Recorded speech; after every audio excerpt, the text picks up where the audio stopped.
toutes et à tous, j'espère que ça va, que vous vous portez bien, que le moral est là. Moi, j'ai eu un petit souci avec l'administration financière, avec les impôts. Et donc là, je vais contester parce qu'ils me demandent de payer la taxe foncière. Alors que ça fait 4 mois que j'attends la réponse, en fait. Du moment que ça fait 2 mois, plus de 2 mois que l'administration me répond pas, logiquement, c'est accepté. Du coup, vu qu'elle a mis 4 mois pour me répondre, et en plus j'avais déjà donné un chèque d'acompte, montré ma bonne foi, il faut que je prépare le dossier, donc ça va être compliqué parce qu'il faut tout que je mette. Et le fait que, ben ouais, il y a le silence administratif, je sais pas quoi, ça s'appelle. La règle du silence vaut accord. C'est-à-dire, par exemple, vous demandez la C2S, vous n'avez pas de réponse au moment où vous avez déposé le dossier, vous n'avez pas de réponse. Au bout de 2 mois, eh ben, elle est acceptée. Même qu'eux, au bout de 3 mois, ils vont vous dire non, c'est refusé. Vous voyez ce que je veux dire? Donc, je vais faire valoir cet article de loi. Et sur mon papier, elle m'a marqué que ma réclamation était jugée irrecevable, je sais pas quoi. Enfin bon, mais ça au bout de 4 mois. Dommage pour elle. Voilà.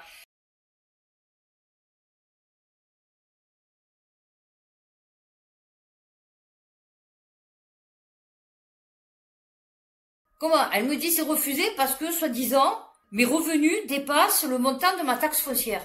Mes revenus quoi? Par mois? Non, parce que mes revenus à l'année, c'est 4200. Donc ça ferait, comme j'ai dit, 357 € par mois.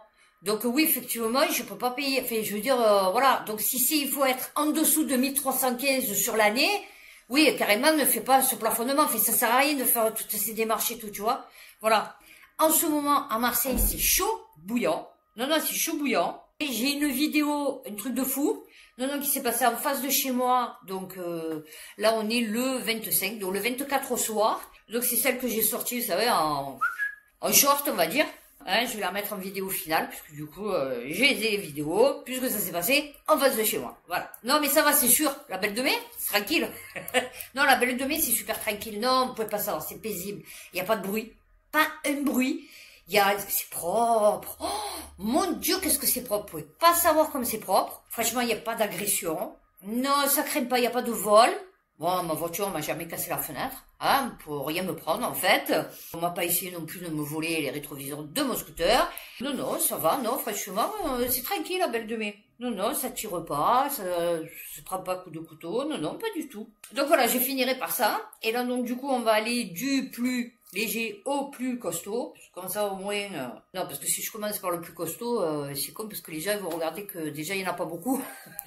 Ils vont regarder que le début de la vidéo. Donc, je vais laisser le plus chaud pour la fin. Donc, on va commencer par tf1info.fr. 3 ans plus tard, où sont passés les milliards du plan Marseille en grand? Bah, en tout cas, nous, on les a pas vus, hein. Les 5 milliards, je sais pas où ils sont passés, là. Hein. Alors, en septembre 2021, eh ouais, 2025, Emmanuel Macron lançait en personne le plan Marseille en grand. Mais qu'est-ce que tu veux qu'il fasse de grand, lui, en fait? Lui, tout ce qu'il fait, c'est pourri, en fait. C'est petit, c'est pourri, c'est mesquin, c'est, tu vois? Soit 5 milliards d'euros destinés à modifier en profondeur les politiques publiques dans la 2e ville de France. Ben, mercredi, quand j'avais rendez-vous chez mon rhumato, j'ai voulu prendre le métro et en fait, il y a 3 stations, elles étaient bouclées. Donc du coup, ils ont fait une navette qui a fait tout le tour de Marseille pour arriver, alors qu'en vérité, j'aurais pu y aller à pied. Bon, du coup, j'en avais pour aller une demi-heure à tout casser. Là, j'ai mis une demi-heure, mais en faisant le tour de Marseille. J'aurais évité. Et en fait, ils avaient fermé les stations, c'est pas pourquoi, voilà, enfin bon. L'État promettait plus d'effectifs policiers sur le terrain, ou encore la rénovation de centaines de bâtiments vétustes. Non, par contre, ils rasent beaucoup. Ouais, ils ont rasé des quartiers entiers. Non, je vous promets, ils ont rasé des quartiers entiers. Il y a des trous dans Marseille. On fait le bilan. Anan, propriétaire d'un salon de coiffure au centre-ville de Marseille, attend davantage de policiers. Cette dernière a été agressée à 2 reprises en quelques semaines par des inconnus portant... Ah bah oui, c'est sûr. Des casques de moto. 8 mois plus tard, l'enquête piétine. On aimerait au moins être rassuré et savoir qu'on s'occupe de nous et qu'on n'est pas délaissé. Mais je n'ai pas de nouvelles. La gorge nouée. On ferme la porte à clé lorsqu'on travaille parce qu'on a peur que quelqu'un rentre. On pense tout le temps ça. Oui, non, mais c'est vrai. En ville, la plupart des petits magasins comme ça, les coiffeurs, les bijoutiers, on n'en parle même pas. Ils ont un double sas. C'est vrai que maintenant, ils ferment les portes. Maintenant, vous allez pour rentrer, puis d'un coup, non, les coiffeurs. Moi, j'ai ma coiffeuse. Enfin, si on peut appeler ça une coiffeuse. À mes petits, elle ferme la porte à clé. Pourtant, mes petits, c'est vraiment pas un endroit normalement qui crée. Alors, la sécurité à Marseille fait partie des priorités du plan de Marseille en grand. Ça va se voir, tout au long de la vidéo. Alors, l'État promettait notamment davantage d'effectifs. Ah oui, ils étaient nombreux hier soir. Policiers sur le terrain, mais les arrivées ne compensent pas encore les départs. Et ouais, surtout qu'il y en a beaucoup qui s'en vont. Alors, seulement 1,3 du budget.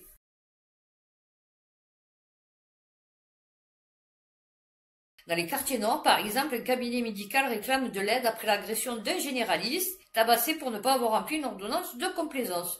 C'est-à-dire on est tellement habitués aussi qu'ils nous fassent des ordonnances de complaisance que du coup, quand ils nous les fait pas, on est choqués. Qui demande l'aide de l'État? Alors, ça va être compliqué. Regarde à Mayotte, Vincent-la-Pierre, franchement, j'avais les larmes aux yeux. Ces pauvres gens, franchement, c'est la misère. Et après, tu veux que ces gens soutiennent, soient à fond, soient patriotes, soient... Non, c'est une blague. Non, c'est une blague.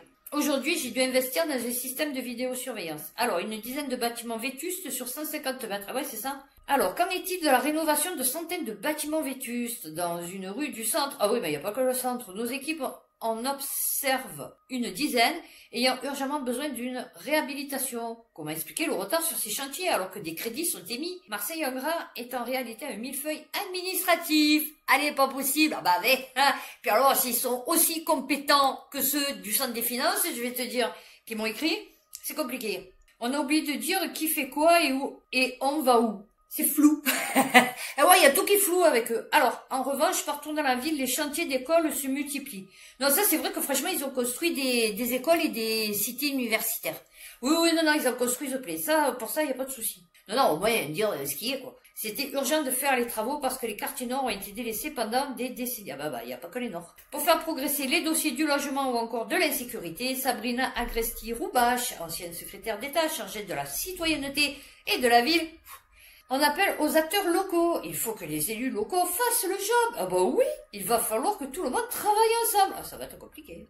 Alors ça, c'est la bonne idée marseillaise. Le Figaro, les fraudeurs des transports en commun marseillais peuvent désormais convertir leur amende en abonnement. Ouais, le mec, si à la base, il paye pas. Bon, d'accord, il y en a qui veulent faire les grippe-sous. Mais les 3 quarts, c'est parce que ils ont pas les sous pour payer. Ils préfèrent mieux, limite, payer 135 € et encore que s'ils les payent, parce que s'ils ont fait un domicile fixe, machin et tout, ok, mais sinon c'est mort. Et donc du coup, ils vont pas les transformer en un abonnement qui fait 40 € par mois. Donc la Régie des transports métropolitains a mis en place un système de PV pédagogique. Jusqu'à avril 2025, les voyageurs pris la main dans le sac auront la possibilité de convertir leur amende en abonnement. En plus annuel. Non, en plus annuel. Non, mais attendez. Ça, c'est pour ceux qui ont la CMU. Donc déjà, c'est 110 €. 240 €. Non, c'est une blague. Non, 240 €. Donc le mec, il se prend pas une amende de 135 €, d'accord?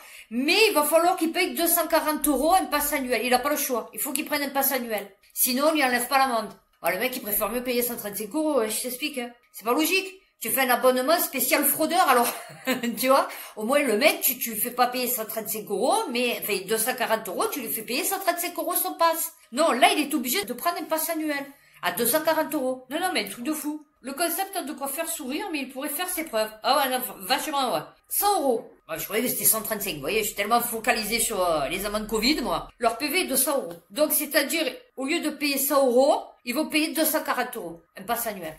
Je vous dis, il y a un problème, Plus de 100 000 PV délivrés à Marseille en 2023. Oui, alors ils font des barrages. C'est-à-dire là, par exemple, ils se mettent là avec la police. Alors il y a 3 voitures de police, il y a au moins 4 voitures avec au moins, il y a une vingtaine de personnes, vous voyez, sur la place, entre les policiers et les contrôleurs. Et ils prennent un bus au hasard, quoi. Le bus, donc du coup là, c'est le 72, ou le 31-32 là qui passe à côté. Et du coup, ils contrôlent comme ça pendant, par exemple, je sais pas, ils restent là 1 heure. Et après, ça va. Et ils vont sur un autre endroit. C'est vrai que franchement, tu préfères mieux payer 240 € que 100 €. Tu vois, voilà. Ensuite, la Provence, trafic de drogue à Marseille, avec Belzunce, c'est tout le centre-ville qui est tombé aux mains des dealers. Commerçants et habitants de Belzunce dénoncent l'emprise du trafic de drogue sur le quartier. Certains font de la résistance face aux dealers devant leurs portes, mais tous restent pessimistes quant à l'avenir. Alors, je t'explique. Donc là où tu es en train de parler, donc c'est Belzunce. Oui, Belzunce. Avant, moi je m'en rappelle, puisque du coup je vous ai déjà parlé que je prenais des rohypnol, les cafés, j'allais les chercher à la rue des Récolettes, qui est à Belzunce en fait. Donc Belzunce a toujours été un quartier de trafic de drogue. Sauf qu'à un moment donné, ils ont tout refait, puisqu'ils ont fait Canebière, une partie piétonne, le tramway et tout. Ils se sont dit, oui, bon, ben ça va, les mecs ils vont partir, parce que du coup on a tout refait. Ben non, les mecs ils sont revenus, quoi.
Ah ben ça, j'en ai pas entendu parler. Le Figaro.fr, des dégradations inadmissibles. Malaise à Marseille, où la mairie porte plainte après la grogne de sa police municipale.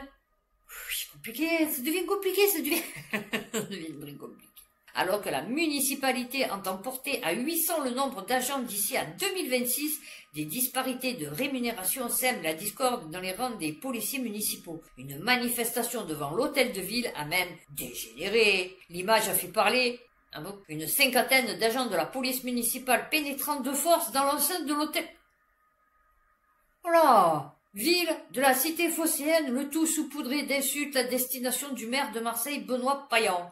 Ah oui, ça chauffe. Ah, vous avez vu qu'ils ont voté la loi pour supprimer les secrétaires et les machins, là, tous les avantages des premiers ministres. Bon, après, je sais pas si elle va être accordée par le, je sais pas quoi, là, le Sénat, là, je sais pas quoi. Mais bon, 200 personnes et à l'initiative d'organisations syndicales ont motivé la municipalité à déposer une plainte contre X. Ben pourquoi? Tu le sais, puisque c'est à l'initiative d'organisations syndicales. Pourquoi tu les vises pas directement? La ville a constaté des dégradations et des comportements inadmissibles de la part de quelques manifestants. Ah bah oui, non mais ils te prennent... Ah bah oui, mais il n'y a plus personne qui veut faire policier, lol. Incompatible avec leur statut de policiers municipaux dévoués au quotidien. Pour le respect de la tranquillité publique. Ah ouais, c'est sûr, c'est compliqué. Des éléments qui viennent renforcer le climat de défiance qui s'est progressivement installé entre la municipalité et ses policiers municipaux. Comment voulez-vous que les policiers viennent dans notre collectivité si la mairie porte plainte contre leur effectif? Ah ouais, non, c'est compliqué. Non, c'est pas rigolo. Je ne sais pas ce qui s'est passé dans la tête de l'administration. On veut fidéliser les agents et éviter que certaines partent de Marseille. Ils ne vont pas y arriver en créant des disparités. 800 agents. Ouais, enfin, ici, ils les trouvent. D'ici à 2026. Ouais, mais bon, c'est tout ce qu'ils vont prendre, qu'ils vont recruter. Ah ouais, non, mais un peu tout ce qui va se présenter, quoi, en fait. Alors, on devrait entraîner des disparités de salaire entre les agents travaillant 2 jours et ceux qui effectuent des heures de nuit. Ben ouais, pourquoi c'est pas déjà le cas? Ou officient dans des brigades spéciales. Ben ouais. Ah, ils étaient payés tous pareil. Jusqu'à présent, on était tous payés sur la même base. D'accord. Ah ouais, non, il se faisait pas chier, le mec. Il y a une volonté de l'administration de diviser les brigades. Ben, tu travailles de la journée, c'est pas pareil que tu travailles la nuit, quand même. Bon, après, si tu es seul, célibataire, sans enfants, psychopathe, bon, serial killer, ça va. Mais normalement, tu as une vie de famille, tu vois. C'est quand même un sacrifice que tu fais. Les policiers municipaux n'avaient jamais tenté de pénétrer. Même, tu vas voir, ils vont se retrouver que même la police, elle va être contre eux. Ce dépôt de plainte est là pour montrer qu'on a envie de casser ce mouvement de grève et que les policiers municipaux doivent être aux ordres du politique, ce que n'a jamais fait Jean-Claude Gaudin. Ça, c'est Benoît Payan. Okay. Ah ouais, non, Jean-Claude Gaudin, il n'en avait rien à foutre. Ah non, je t'explique, hein, lui, du moment qu'il avait à manger, je vais te dire. Alors là, on va commencer à rentrer dans le dark. Marianne, un jour, il y aura une réaction à Marseille, la crainte et la colère du milieu corse contre la Dizzy Mafia.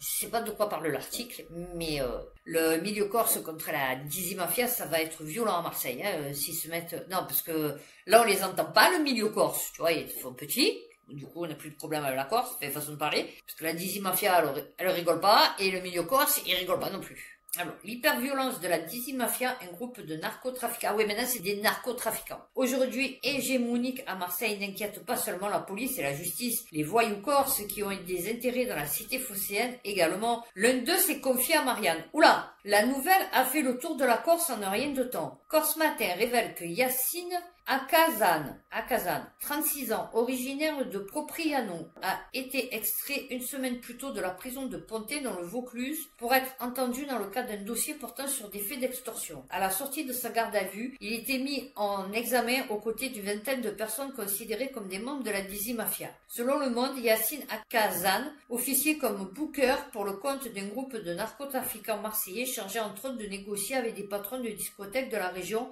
l'organisation de courts-concerts de rappeurs dans leur établissement, des showcases, des prestations rémunérées difficiles à refuser au regard de la crainte provoquée par l'hyperviolence de la Dizzy Mafia. Voilà, nous avons des précisions. Donc le booker que je viens de parler de la Dizzy Mafia est un membre éminent de la criminalité organisée corse.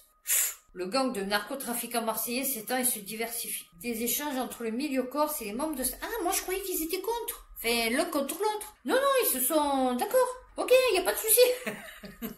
Ils se sont fait couper de copines. Ah ouais. Ces arrestations concernent deux affaires. L'attaque visant un véhicule dans lequel on aurait dû se trouver le rappeur SCH. Ah, c'est celui qui fait la pub de Uber. C'est ça, parce que je comprenais pas qui c'était ce mec. D'accord, parce qu'il y avait écrit SCH. Je comprenais pas, j'ai dit c'est qui lui? D'accord, c'est un rappeur dont l'un des proches avait été tué. Ah bah ça va, il s'en est bien remis, hein. D'une discothèque de la Grande Motte et une extorsion de fonds visant le propriétaire de la boîte de nuit, le First, à Cabriès, près de Marseille. C'est dans cette seconde affaire qu'un Corse a été interpellé, puis mis en examen selon Yacine Akazan. Et ouais, comme quoi tu peux être corse. Et t'appelais Yacine Akazan. Une logique de raquette. Ok, 300 000 euros. Il devait aussi passer par le booker rattaché à la Dizzy Mafia afin de faire venir des artistes dans la boîte de nuit. Ce métier consiste à trouver des DJ pour les discothèques et négocier au mieux leurs tarifs. C'est cet homme-là qui serait, selon le procureur, un membre éminent de la criminalité organisée corse. Alors, dans le cadre de cette affaire d'extorsion, la police a identifié 3 détenus, dont ce fameux booker de la Dizzy Mafia. Alors, 22 personnes mises en examen, dont 15 placées en détention provisoire et 7 placées sous contrôle judiciaire. Alors, il a été condamné à 7 ans de prison par le tribunal correctionnel d'Ajaccio dans une affaire de trafic de drogue et de blanchiment entre la région ajaxienne et le Valenco. Alors, une étoile montante du grand banditisme. Bah écoute, elle va pas monter très haut, parce que du coup, s'il se retrouve en prison. Déjà 18 condamnations, Et au moment de ce procès, incarcéré et mis en examen dans d'autres affaires. Oh ouais, non, mais lui, il est pas sorti. Bon, il vaut mieux pas qu'il balance, je te le dis. Parce que sinon, là, c'est mort.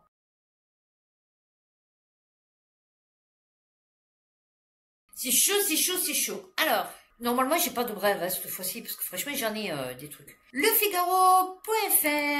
C'est quelque chose qu'on ne voyait plus à Marseille. De violents enquêteurs plongent les commerces dans la terreur. Eh ben, mon père, quand il avait le bar, à la place Castellane, ça devait être dans les années 80. Ben, il y avait des mecs, ils avaient voulu le raqueter, hein. Et un soir, il avait dormi dans la cave. Non, je vous jure, dans la cave du bar. Il les attendait. Et il était bien équipé. Alors voilà, on va le dire comme ça, il était bien équipé. Mais ils sont jamais venus. Enfin, pour les pépettes, ils se battaient. Vous voyez, ils se battaient pas pour ses enfants, mais ils se battaient pour ses pépettes. Depuis le début de l'année, des dizaines d'enseignes phocéennes ont été la cible de malfaiteurs armés menaçant gérants et employés pour tenter d'obtenir une rançon. Aucun type de commerce n'est épargné. Au bout du fil, la secrétaire de l'école de conduite est forcée de le reconnaître. Son établissement est aujourd'hui sous la pression de malfaiteurs prêts à tout pour faire chanter son gérant. On ne veut pas trop que ça s'ébruite, mais c'est bien la deuxième fois qu'on est attaqué en quelques jours. C'est comme ça pour de nombreux commerces à Marseille. La vitrine de l'auto-école a été dégradé de 6 balles de calibre 9 mm par un tireur monté à bord d'un véhicule ayant immédiatement fui la scène. Le mode opératoire de cette inquiétante gâchette, loin d'être l'apanage d'un unique donneur d'ordre, semble se propager telle une traînée de poudre devant tous les commerces de... Non mais Marseille en grand. C'est pour ça que ça va pas. Un videur de boîte de nuit abattu à Marseille. FranceBleu.fr. Un homme de 38 ans, vigile de boîte de nuit, a été abattu dans la nuit de samedi à dimanche devant l'établissement du 11e arrondissement à Marseille. À l'origine, un différend entre la discothèque et un client qui est revenu armé avant de tirer sur la victime. Alors, évoque un différend. Ce dernier qui avait eu affaire à ce videur de la discothèque, le Fahrenheit. Ah ouais, non, dans les quartiers de la Valentine, d'accord, ok. Il est revenu armé vers 3h50 devant l'établissement et a tué l'employé d'une balle dans la tête. Ah ouais, non, là, ouais, d'accord, et il est capable de le rater. Tirant à travers la porte avant de prendre la fuite. C'est une porte vitrée? Non, mais parce que comme il a su que la tête, elle était là du mec. Âgé de 38 ans, la victime est décédée sur place peu avant 4 heures. Ouais, une enquête pour flagrance avec assassinat. Ouais, mais ça veut pas... Le tueur est toujours recherché par la police. Ah ouais, non, c'est sûr. Comment tu fais pour tirer à travers ça et choper le mec dans la tête? Non, il a tiré au hasard, et le mec, en fait, il s'est pris une balle dans la tête. Mais à mon avis, non, parce que tu peux pas tirer une balle dans la tête d'un mec qui est derrière ça. Enfin, je veux dire, c'est pas possible. Non, ça va, c'est pas, ça craint pas. Tenez, on n'a pas fini. non, on n'a pas fini. Agression homophobe du TikToker Ewan Ange, deux suspects interpellés à Marseille, jugés prochainement. La Provence. Que ce soit des mots, ont commencé à vraiment me menacer de mort, lui et la fille. Donc on va te tuer, tu vas voir, dès que tu vas sortir du bus.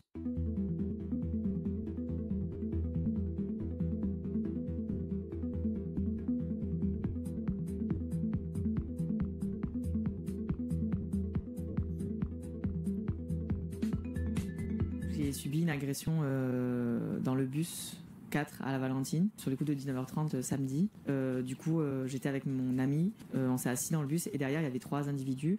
Ils ont commencé à m'insulter, donc je répondais pas, c'était des insultes homophobes, fils de sale pédé. Ensuite, il m'a craché dessus une première fois, donc pareil, j'ai pas répondu parce que je savais que ça risquait de vite dégénérer. Lui, il a essayé de me donner des coups par derrière. Mon ami a crié en fait au chauffeur de bus, donc il est venu, il a essayé de les faire passer à l'avant du bus. Ils ont continué à m'insulter, etc. On a précisé que du coup c'était puni par la loi, que c'était pas normal, et elle a continué à devenir encore plus violente dans ses propos. Le garçon, il est revenu cette fois se jeter sur moi, donc il a donné un coup à mon ami au niveau de l'arcade, et moi aussi il m'a attrapé par les cheveux, il m'a donné un coup ici. Ça a été difficile même pour le chauffeur et mon ami de l'enlever en fait. Moi je me suis réassis et le chauffeur il les a remis à l'avant, et c'est là qu'ils ont commencé à vraiment me menacer de mort, lui et la fille. Donc on va te tuer, tu vas voir, dès que tu vas sortir du bus. Ensuite, donc il est revenu, le garçon, avec un couteau cette fois, qu'il a pointé vers nous, il a dit je vais t'éventrer. Quand ils sont sortis, après, ils ont quand même continué, ils m'ont fait comme ça, enfin voilà. Le chauffeur, lui, m'a dit que vraiment, il a vu qu'il avait un couteau, donc du coup, que vraiment, la priorité, c'était de les faire sortir du bus, de les faire descendre. Le soir même, nous, on a été, avec mon ami, mis en sécurité dans des locaux de la RTM, tant qu'on nous chercher. Ensuite, je suis allé aux urgences pour faire un bilan, enfin tout ça, et moi j'étais assez choquée, et depuis ça m'arrive souvent de faire des crises d'angoisse, de pleurer. Là ça commence peut-être à un peu essayer d'aller mieux parce que j'ai reçu beaucoup de soutien des gens, de mes amis. Je suis allée déposer plainte, puis l'affaire est en cours. Et chanteur marseillais, oui, parce qu'il paraît qu'il va dans le métro, il chante, je sais pas quoi. Moi, je le prends jamais le métro, donc du coup, je sais pas. Alors, et la dernière fois, j'ai voulu le prendre, c'était fermé. Connu des services de police. Ok, il a justifié cette agression auprès des forces de l'ordre par le fait que sa victime aurait photographié sa belle-sœur sans son accord. Des violences en réunion et avec armes dans un transport collectif en raison de l'orientation sexuelle. Allez, là on va partir de des trucs un peu plus chelous. FranceBleu.fr, il habitait avec le cadavre de sa grand-mère à Marseille. Les marins-pompiers de Marseille sont intervenus pour aider un quinquagénaire souffrant de troubles psychiatriques en crise dans une tour de la Rouvière. Oh putain, c'est pour ça, à ma fille, j'ai dit, c'est pas un mec qui s'est fait passer pour moi, et que du coup, c'est ma mère. Oui, parce que ma mère, elle a l'âge de ma grand-mère. Vous voyez, elle a 90 ans. Donc ça pourrait être ma grand-mère, en fait. À l'intérieur, ils ont découvert que l'homme vivait avec le cadavre de sa grand-mère, a priori décédée en avril 2023. Donc ma fille m'a dit non, ça fait au moins 1 an qu'elle est morte. Ah, j'ai dit d'accord, ok. C'est pas la mienne. Non, c'est pas rigolo non plus. A été découvert dans un appartement du 20e étage d'une tour de la Rouvière. Alerté pour venir porter assistance à un homme atteint de troubles psychiatriques sévères, très agité et en crise. Ah ouais, non, mais je te dis, il y a que des fous. C'est à l'intérieur qu'ils ont découvert un corps en état de décomposition. Et ça, non? Tu sens pas l'odeur? Putain, franchement, l'odeur d'un cadavre, ça pue, parce que moi, la gerbille à ma fille, elle était morte dans la cage. Je peux vous dire que je l'ai senti. Pourtant, la gerbille, elle est comme as. Ça, c'est encore des trucs que je comprends pas. On continue. France 3 Régions, France-TV-Info.fr. Un chauffeur de bus demande à un passager de ne pas fumer. Il se fait tabasser en retour avec une batte de baseball. Ah bah écoute, c'était sportif. Ah bah oui, il a voulu s'entraîner. Il s'est dit, oh bon, on va voir ce que ça va donner avec une tête. Ah ouais, non, parce que depuis, j'avais que des balles. Donc là, au moins, je vais tester la solidité, tu vois, de l'engin. Ah ouais. Ce 23 janvier, vers 19h, un chauffeur de bus à Marseille a été sauvagement agressé sur la ligne 91. dans le quartier des Cailloles, dans le 12e arrondissement. Putain, ça va, c'est pas trop... Ouais, c'est un peu chaud quand même. Fait. Suite à cette agression, les autres chauffeurs ont invoqué leur droit de retrait. Le trafic a été arrêté toute la soirée. Un passager qui fumait à bord du bus 91 a violemment frappé le conducteur qui venait de lui demander d'arrêter. Oh putain, pour une fois qu'il y en a un qui demande quelque chose, non, parce que vous pouvez mourir dans ce bus. Il n'y a jamais personne qui lève le petit doigt, tu vois. Tu vas au chauffeur, tu dis par exemple, ouais, j'ai la carte handicapée, il me faudrait une place. Tu crois que le chauffeur, il va dire à quelqu'un, ouais, levez-vous, il faut la place handicapée. Rien du tout, ça va pas, quoi. À plusieurs reprises à la tête et au thorax, alors qu'il était à son poste de conduite. Alors normalement, c'est pas possible, parce que je vous explique pourquoi. Vous voyez, déjà, il y a un problème, parce que elles sont vitrées. Vous savez, elles sont plexiglassées. Ouais, il y a une bonne couche de plexiglas depuis le Covid. Ils ont placé une bonne couche de plexiglas. Donc, avant d'atteindre la tête et le thorax, qu'il ouvre la porte, enfin, qui est imposante, et en plus, au pire, il faut qu'il casse le plexi. Donc le chauffeur, il a le temps de sortir par la fenêtre, s'il veut. Oui, non, parce que la fenêtre, elle s'ouvre. Ouais, non, parce que vous savez comment je suis une folle furieuse. Donc moi, je pense à tout. À son poste de conduite, c'est pas possible. Alors, 5 carrés avant le terminus, un homme est monté armé d'un bâton, d'une batte de baseball. On ne sait pas encore précisément. D'accord, ok. Il fumait dans le bus, le conducteur lui a demandé d'arrêter de fumer et d'éteindre sa cigarette. Le monsieur a été un petit peu virulent, mais sans plus, et arrivé au terminus, il s'est présenté devant le conducteur. Ah, voilà, d'accord. Donc en fait, à mon avis, au terminus, le chauffeur, il est descendu du bus, ou alors il a ouvert la porte pour descendre, puisque du coup, il descend au terminus, et en attendant le prochain départ, et donc à mon avis, c'est là qu'il a dû le massacrer. Voilà, il a frappé très lourdement sur le crâne, au thorax, le conducteur est tombé inconscient, et il a été frappé alors qu'il était inconscient une fois de plus. Oh bah écoute, il voulait le terminer. Alors, le chauffeur inconscient et son agresseur en fuite. L'agression a eu lieu vers l'arrêt Valvert du nom de l'hôpital psychiatrique à proximité. Non, mais ça va. Une enquête à court. Ouais, ça doit être un fou encore. 80 agressions chaque année. Ouais, non, mais c'est pas fini, hein. Je t'explique, c'est pas fini. Parce que tous les fous, ils sont en liberté, hein. Là, on avait à la Conception, ils avaient créé un bâtiment, construit un bâtiment à la Conception, psychiatrique. Vous savez, il a fermé. Mais le truc immense, trop beau, fait le dernier cri et tout, ça, du côté des millions. La dernière fois, je suis passée, c'était fermé, j'ai halluciné. Comment tu peux fermer un truc psychiatrique? Enfin, tu l'as construit pour, en fait. Non, c'est fermé. Donc, on va finir par cet article. Voilà, qui s'est passé donc hier soir devant chez moi, en face de chez moi, hein. Et après je finirai avec, comme d'habitude, la petite formule de fin, et on passe à autre chose. Ah ouais, non. Info BFM Marseille-Provence. Un homme blessé par balle dans le 3e arrondissement, son pronostic vital engagé. Un septuagénaire a été blessé par balle ce vendredi 24 janvier dans le 3e arrondissement de Marseille. Un homme, septuagénaire, a été gravement blessé par balle dans le 3e arrondissement de Marseille ce vendredi 24 janvier à 18h30, a appris BFM Marseille-Provence de sources policières. Les tirs ont eu lieu rue du Docteur Léon Perrin. La police s'est rendue sur place et un périmètre de sécurité a été mis en place. L'homme a été transporté à l'hôpital avec un pronostic vital engagé. Selon nos informations, il a été blessé à l'épaule. Indifférent évoqué. Selon les informations de BFM Marseille-Provence, ce sont les CRS, primo-arrivants, qui ont prodigué les premiers soins sur la victime. Quelques témoins présents sur place affirment que la victime a eu un différend avec une autre personne quelques minutes avant le tir. Celle-ci a ensuite sorti une arme de poing pour tirer en direction de la victime avant de prendre la fuite. Une enquête a été ouverte et les investigations ont été confiées à la division de la criminalité organisée et spécialisée, DSO. J'ai demandé à mes enfants, donc ça devait être 19h, une truc comme ça, de descendre, promener les chiens. Donc je vous explique la situation. Donc j'ai dit, allez promener les chiens. Donc ils sont descendus. Mes enfants, ils reviennent. Ils me disent, ouais maman, tu as vu, il y a la police, les CRS. Il y avait un homme par terre. Donc ma fille a vu le mec par terre, devant l'arrêt de bus. J'ai dit à mon fils de filmer, mais bon, il s'est pas filmé. Filme à la rapide, donc il faut tout à la rapide, c'est jeune.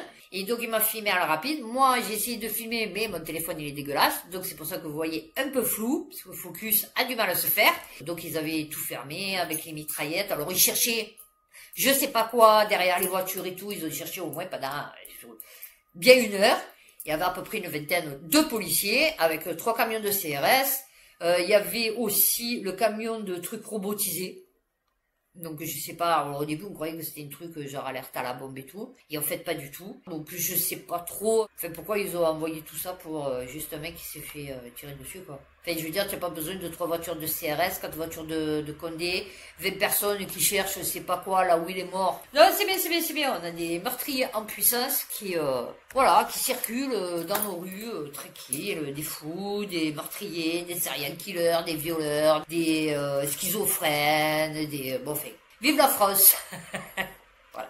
Donc, d'ici ma prochaine vidéo, donc qui sera internationale, parce que du coup j'ai inversé. Prenez soin de vous, faites attention à vous. Merci encore à ceux qui me regardent, qui me soutiennent et qui s'abonnent. Et à bientôt pour une prochaine vidéo.